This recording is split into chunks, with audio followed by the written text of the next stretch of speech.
everyone, let me introduce myself. My name is Ilyas Rizky Akbar. I'm a student from class K5 at Universitas Komputer Indonesia or Unicom from the 2024 intake. Today I'm going to present a topic that I believe is important and relevant, which is diskursus realitas sosial. I hope this presentation will give you some useful insight. Oke, baik guys, langsung saja kita membahas maksud dari diskursus realitas sosial itu.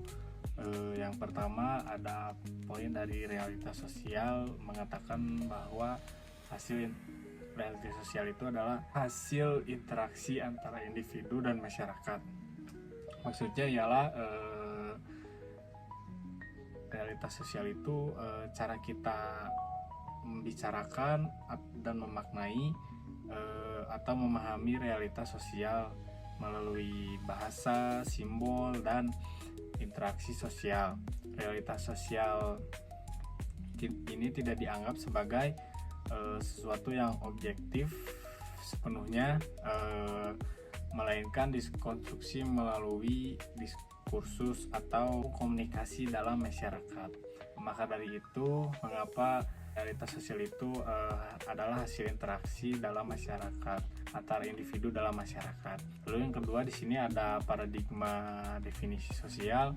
Maksudnya ialah menekankan manusia sebagai subjek aktif. Paradigma sosial ini berpandangan bahwa manusia adalah aktor yang kreatif dan relatif dan dari realitas sosialnya.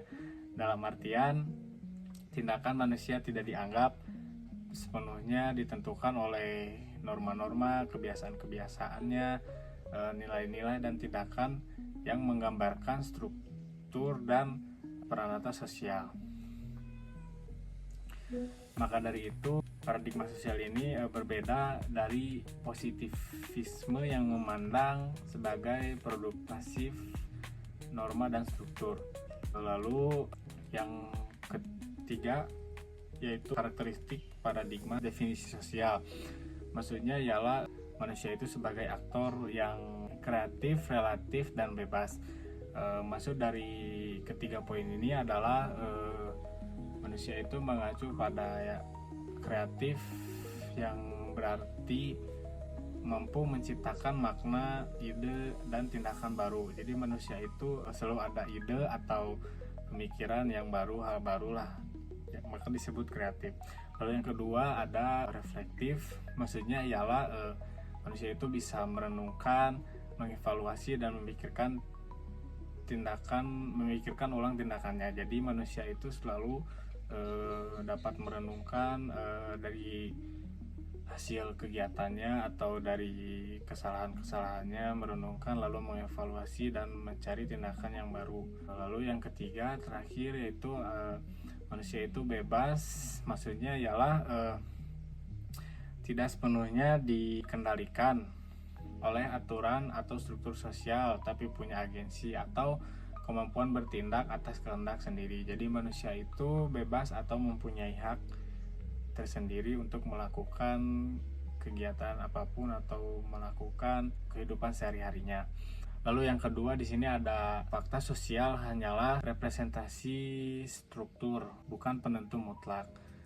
Maksudnya ialah fakta sosial ini dalam istilah Emil Durkheim seperti norma nilai, aturan, budaya memang mempengaruhi manusia, tapi bukan sepenuhnya menentukan bagaimana manusia harus berpikir atau bertindak. Jadi norma, nilai, aturan, budaya memang berpengaruh bagi manusia, tapi istilah itu semua bukan sepenuhnya menentukan bagaimana manusia harus berpikir atau bertindak dalam melakukan sesuatu.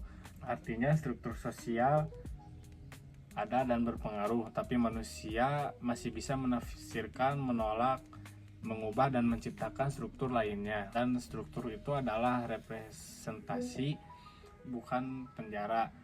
Pernyataan bahwa realitas dibentuk lewat respon kognitif individu berarti bahwa cara seseorang memahami, menafsirkan, dan merasakan dunia di sekitarnya sangat dipengaruhi oleh proses berpikir atau kognisinya sendiri. Dan yang terakhir ada poin yang dimana mengatakan bahwa realitas dibentuk lewat respon kognitif individu.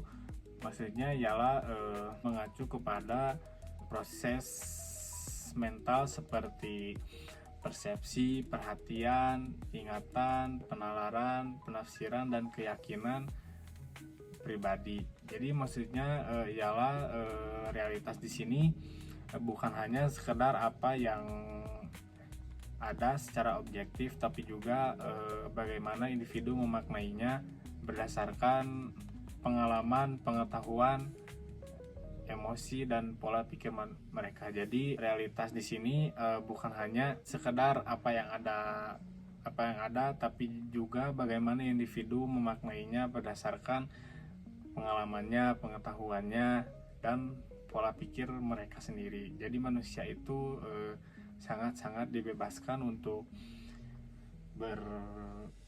berekspresi dalam kehidupannya atau dalam mengambil keputusannya. Alright, that's the end of my presentation. Thank you so much for being listening.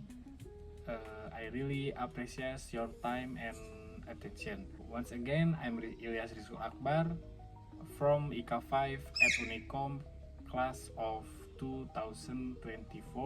Thanks a lot. Oke, bye-bye ganteng. Terima kasih ganteng, sama-sama ganteng.